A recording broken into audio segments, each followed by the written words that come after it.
তার মানে বোঝা যায় কেউ দিল্লিতে পালায়, কেউ আপনার লন্ডনে পালায়, কিন্তু জামাত ইসলাম কখনো পালায় না। ডাক্তার শফিকুর রহমান প্রমাণ করেছেন দেশের প্রতি মহব্বত কাকে বলে আর ভালোবাসা কাকে বলে। তার কারণ তার বুকে 5টা হাটে বলো ওপেন হার্ট সার্জারি, পরিবার, সংগঠন, আত্মীয় স্বজন বিদেশে যেতে বলেছিল, তিনি বিদেশে যায়নি। তিনি বলেছে আমি বাঁচলে দেশেই বাঁচবো, মরলে দেশেই মরবো, আমি দেশ ছেড়ে যাব না। আল্লাহু আকবার বলবেন না? এই বাংলাদেশে আমরা কত নেতা দেখেছি প্রতি মাসে মাসে সিঙ্গাপুর যায়, থাইল্যান্ড যায়, মালয়েশিয়া যায় চেক আপ করার জন্য। সুতরাং আমিরে জামাত ডাক্তার শফিকুর রহমান প্রমাণ করেছে এই বাংলাদেশের সব নেতা পালিয়ে গেছে, সব দলের নেতাকে পালাতে দেখেছি। জামাত ইসলামের কোন নেতা কি দেশ ছেড়ে পালাইছে? জোরে বলেন পালাইছে? বরং জামাতের নেতা দেশে থেকে ফাঁসির দড়িতে ঝুলেছে। আমাদের প্রিয় ভাই শহীদ কামারুজ্জামান আমেরিকাতে ছিল, পরিবার বলেছিল দেশে যাওয়ার দরকার নাই, আপনাকে হত্যা করা হবে। তিনি বলেছিল আমি দেশে যাব, বিচারকে ফেস করব, জালিমের কাছে মাথা নত করব না। তার মানে বোঝা যায় কেউ দিল্লিতে পালায়, কেউ আপনার লন্ডনে পালায়, কিন্তু জামাত ইসলাম কখনো পালায় না। আর এদের 2 জন মন্ত্রী ছিল, মন্ত্রিত্ব করে প্রমাণ করেছে 1 টাকার দুর্নীতি তারা করেনি। তার মানে বোঝা যায় এরা পরীক্ষিত কর্মী, এদের হাতে আগামীর বাংলাদেশ নিরাপদ। এই বাংলাদেশে সব দল দেখা শেষ, আগামীতে আলেমদের নেতৃত্বে কোরআনের বাংলাদেশ। ষড়যন্ত্র করে কোনো লাভ নাই, সত্যের বিজয় দান করে কে? আরেকটু জোরে বলেন। সুতরাং সেই অভ্যুত্থানকে আমাদের হৃদয়টা ধারণ করতে হবে। এই বাংলাদেশের সুদ ঘুষ দুর্নীতি মুক্ত হোক, আমরা চাই কি চাই না? আসেন আমি আপনাদের মধ্যে আলোচনা করতেছিলাম শহীদদের মর্যাদা কম না বেশি? আরো জোরে বলেন। আমার প্রিয় বন্ধুগণ, মুসলমান ভাইরা গভীর মনোযোগ লক্ষ্য করুন। আমি আর আপনাদের বেশি কোন কষ্ট দেব না। সর্বশেষ একটা মেসেজ দেওয়ার পরে বিদায় নিয়ে চলে যাওয়ার চেষ্টা করব। আমি আপনাদের বলতে চাচ্ছিলাম যারা শাহাদাত বরণ করে এই শহীদদের সুপারিশে পরিবার বর্গদেরকে জান্নাতের মেহমান বানাই দেবে কে? আরো জোরে বলেন। আর একটা হাদিস বলে আপনাদের মধ্য থেকে বিদায় নিয়ে চলে যাব। আমার নবী হাদিস শরীফের মধ্যে বলেন 4 প্রকার পিতামাতা দুনিয়ার মধ্যে বড় সৌভাগ্যবান। 4 প্রকার পিতামাতা দুনিয়ার মধ্যে বড় সৌভাগ্যবান। একটু চিৎকার করে বলেন তো কয় প্রকার বললাম? আরো জোরে বলেন। 4 প্রকার পিতামাতা দুনিয়ার মধ্যে বড় সৌভাগ্যবান। এই 4 প্রকার পিতামাতা ওই সন্তানের জন্য জান্নাতের মধ্যে চলে যাবেন। আল্লাহ তাআলা সন্তানের ওসিলায় এই পিতামাতাদেরকে জান্নাতের মেহমান হিসেবে কবুল করবে। চিৎকার করে বলেন তো একবার দেখি সুবহানাল্লাহ। এই 4 প্রকার মধ্যে প্রথম নম্বর প্রকার হলো এই দুনিয়ার মধ্যে যারা শহীদ হয়ে চলে যাবেন, এই দুনিয়ার মধ্যে যারা শাহাদাত বরণ করবেন, এই শহীদদের পিতামাতাকে এই শহীদদের ওসিলায় আল্লাহ তাআলা জান্নাতের মেহমান বানাবে। আর 2 নাম্বার হলো এই দুনিয়ার ভেতরে এমনও পিতা মাতা আমাদের গ্রামের মধ্যে আছেন, এমনও পিতা মাতা আমাদের সমাজের মধ্যে আছে যেই পিতা মাতাগুলো এই দুনিয়ার মধ্যে মা সন্তান প্রসব করার পরে, সন্তান প্রসবের পরে ওই সন্তানটা বিদায় নিয়ে চলে যায়। 1 বছরে বিদায় নেয়, 6 মাসে বিদায় নেয়, 2 বছর 3 বছরের মধ্যে বিদায় নিয়ে চলে যায়। শরীয়তের পরিভাষা হলো যেই সন্তানটা বালেগ হওয়ার আগে এই দুনিয়ার মধ্য থেকে বিদায় নিয়ে চলে যাবে, ওই শিশু সন্তান বিদায় নেওয়ার পরে বাবা মার মনের মধ্যে এত কষ্ট লাগে, কলিজার টুকরা ধন আল্লাহ তাআলা এই দুনিয়ার মধ্য থেকে নিয়ে চলে গেলেন, বাবা মার মনের মধ্যে বড় কষ্ট লাগে। আল্লাহ ফেরেশতাদেরকে ডাক দিয়ে বলে ওই পিতামাতার কাছে গিয়ে তোমরা সুসংবাদ দিয়ে দাও, এই যে ছোট্ট সন্তান বিদায় নিয়ে চলে গেল, এই ছোট্ট সন্তানদের ওসিলা করে, এই নিষ্পাপ সন্তানের ওসিলা করে আল্লাহ ওই পিতামাতাকে জান্নাতের মেহমান বানায়া দেবে। হাসরের ময়দানে সমস্ত ছোট ছোট বাচ্চাদেরকে যখন উত্তোলন করার পরে আল্লাহ তাআলা ডাক দিয়ে বলবেন তোমরা জান্নাতের মধ্যে চলে যাও। এই ছোট ছোট বাচ্চাগুলো বলবে আমরা জান্নাতের মধ্যে যাইতে বললেই তো যাব না, আমরা পিতা মাতাকে ছাড়া কখনোই জান্নাতে চলে যাব না। আল্লাহ বাচ্চাদেরকে বলবে তোমাদেরকে হুকুম দিয়ে দিলাম, তোমাদের বাবা আমাকে সন্দেহ করে তোমরা জান্নাতের মধ্যে প্রবেশ করো।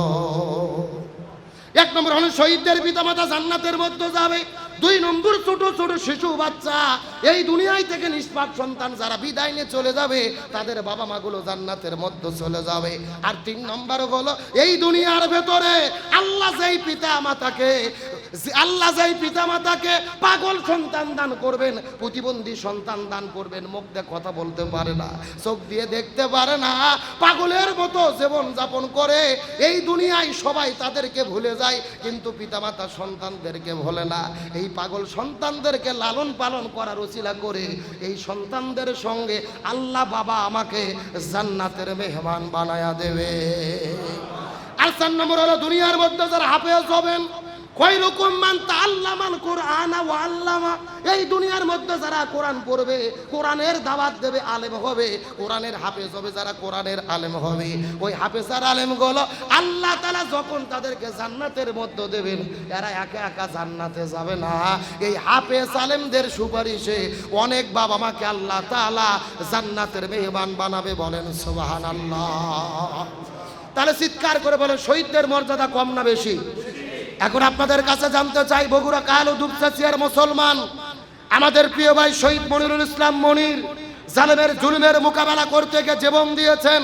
একজন শহীদ যদি পিতামাতাকে সুপারিশ করে জান্নাতে নিয়ে যায়, শহীদ যদি বিনা হিসেবে বিনা বিচারে জান্নাতে যায়, এই বাংলার জমিনে দিন কায়েমের জন্য, ইসলাম কায়েমের জন্য যদি প্রয়োজন হয়, আমরাও কি শহীদ হতে রাজি আছি? জোরে বলেন রাজি আছি? সুতরাং আজকের প্রোগ্রাম থেকে আমাদের শপথ নিতে হবে। আমাদের প্রিয় ভাই আবু সাইদ রংপুরের চত্বরে দাঁড়িয়ে বন্দুকের গুলির কাছে বুক পাতিয়ে দিয়ে চিৎকার করে বলেছিলেন, আমার মনে দারুণ ঝড়, বুক পেতেছি, গুলি কর। একে একে 4টা গুলি বুকে নিয়ে শহীদ হয়েছেন। এই বাংলার জমিনে আবারও দিন কায়েমের জন্য, ইসলাম কায়েমের জন্য, কোরআন সুন্নাহর শাসন কায়েমের জন্য যদি ডাক আসে, প্রয়োজনে জীবন দিতে প্রস্তুত থাকবো। কারা কারা রাজি আছেন? দুটি হাত আল্লাহকে তুলে দেখান। লিল্লাহে তাকবীর। আলোচনা করতেছিলাম শহীদ কারা, কোরআন হাদিসের দৃষ্টিতে শহীদদের মর্যাদা কি। এতক্ষণ পর্যন্ত আমরা যে আলোচনা শুনলাম তাতে কি বোঝা গেল? শহীদদের মর্যাদা কম না বেশি? সর্বশেষ একটি কথা বলে আমি বিদায় নিয়ে চলে যাব। এই বাংলাদেশ সুদ ঘুষ দুর্নীতি মুক্ত হোক, আমরা চাই কি চাই না? স্বাধীনতার 54 বছর পার হয়ে গেছে, এক দল এসেছে আর এক দল ক্ষমতার থেকে চলে গেছে, শান্তির কথা বলেছে, আমরা শান্তি পাইনি। তার মানে বোঝা গেল যতদিন পর্যন্ত বাংলাদেশে কোরআন কায়েম না হবে ততদিন পর্যন্ত শান্তি পাওয়া সম্ভব নয়। সুতরাং আমরা ঘোষণা করতে চাই, এই বাংলাদেশে সব দল দেখা শেষ, আগামীতে আলেমদের নেতৃত্বে কোরআনের বাংলাদেশ। সেই কোরআনের বাংলাদেশ দেখার জন্য আমরা কাজ করতে কি রাজি আছি? জোরে বলেন রাজি আছি? এই বাংলাদেশের জামাত ইসলামের যিনি আমিরে জামাত ডাক্তার শফিকুর রহমান, তিনি অসুস্থ, আমরা দোয়া করি আল্লাহ তাকে পরিপূর্ণ সুস্থতা দান করুক, বলেন আমিন। ডাক্তার শফিকুর রহমান প্রমাণ করেছেন দেশের প্রতি মহব্বত কাকে বলে আর ভালোবাসা কাকে বলে। তার কারণ তার বুকে 5টা হাটে ব্লক, ওপেন হার্ট সার্জারি, পরিবার, সংগঠন, আত্মীয় স্বজন বিদেশে যেতে বলেছিল, তিনি বিদেশে যায়নি। তিনি বলেছে, আমি বাঁচলে দেশেই বাঁচবো, মরলে দেশেই মরবো, আমি দেশ ছেড়ে যাব না। আল্লাহু আকবার বলবেন না?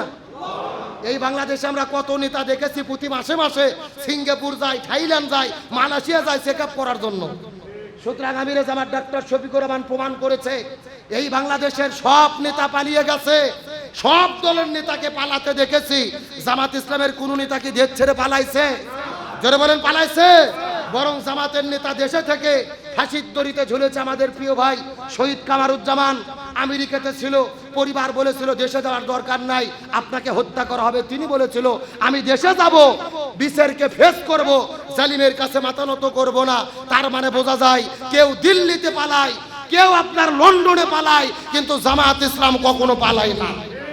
আর এদের 2 জন মন্ত্রী ছিল, মন্ত্রিত্ব করে প্রমাণ করেছে 1 টাকার দুর্নীতি তারা করেনি।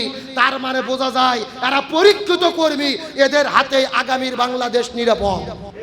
সুতরাং বাংলাদেশ সুদ ঘুষ দুর্নীতি মুক্ত করতে, সবুজ সোনার বাংলা কল্যাণময় একটা রাষ্ট্র গঠন করতে, আগামীতে কোরআন কায়েম করতে, ইসলামপন্থীদের সমর্থন করতে কি রাজি আছেন? রাজি আছেন তো ইনশাআল্লাহ? দেখে কারা কারা যে একটাবার হাত তুলে দেখান। লিল্লাহে তাকবীর। হাত নামান। আল্লাহ তাআলা এই বাংলার জমিনে কোরআনকে বিজয়ের পক্ষে, ইসলামী দল সময়ের পক্ষে আমাদের থাকার তৌফিক দান করুক, বলেন আমিন। আমাদের মধ্যে আমাদের এসেছেন মাওলানা তাইব আলী হুজুরের যোগ্য উত্তরসূরি আমাদের প্রিয় ভাই ডক্টর মোস্তফা ফয়সাল পারভেজ। আগামীতে তিনি এলাকাতে প্রতিনিধিত্ব করবেন, শুভেচ্ছামূলক একটু কথা আপনাদের মধ্যে বলবেন, তারপরে আমরা নামাজ পড়ব, নামাজের পরে দোয়া করে চলে যাব ইনশাআল্লাহ। রাগ করবেন নাকি আপনারা? কষ্ট পাবেন নাকি? তো ভাই সরাসরি ভাইকে দিয়ে দিই। জি, তাহলে আপনাদের সবার উদ্দেশ্যে একটু কথা বলছেন। আপনাদের কাহালু নন্দীগ্রাম আসনের আগামী জাতীয় সংসদ নির্বাচনের সম্মানিত